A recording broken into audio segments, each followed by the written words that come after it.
Tremonti, attrezzature e materiale per saldatura professionale a Montebelluna. Ben ritrovati al meteo. Nuova perturbazione atlantica sulle nostre regioni. Vediamo il dettaglio di martedì 12 giugno.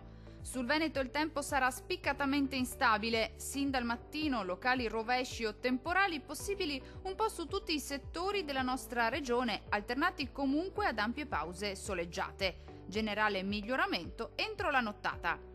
Temperature minime tra 18 e 22 gradi, valori massimi compresi invece tra 25 e 29 gradi circa.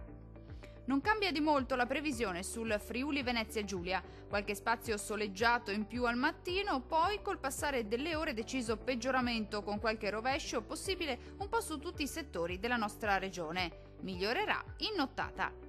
Temperature minime comprese tra 20 e 21 gradi, valori massimi oscillanti invece tra 28 e 32 gradi circa. Diamo uno sguardo infine alla situazione del Trentino Alto Adige. Tutto sole al mattino, poi nelle ore pomeridiane si accenderà l'instabilità con rovesci e temporali sparsi ma piuttosto frequenti ovunque. Anche in questo caso migliorerà ovunque entro la serata.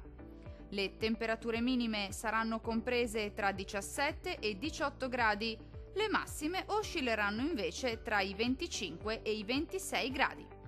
Dal meteo di Antenna 3 per ora è tutto. Arrivederci al prossimo aggiornamento.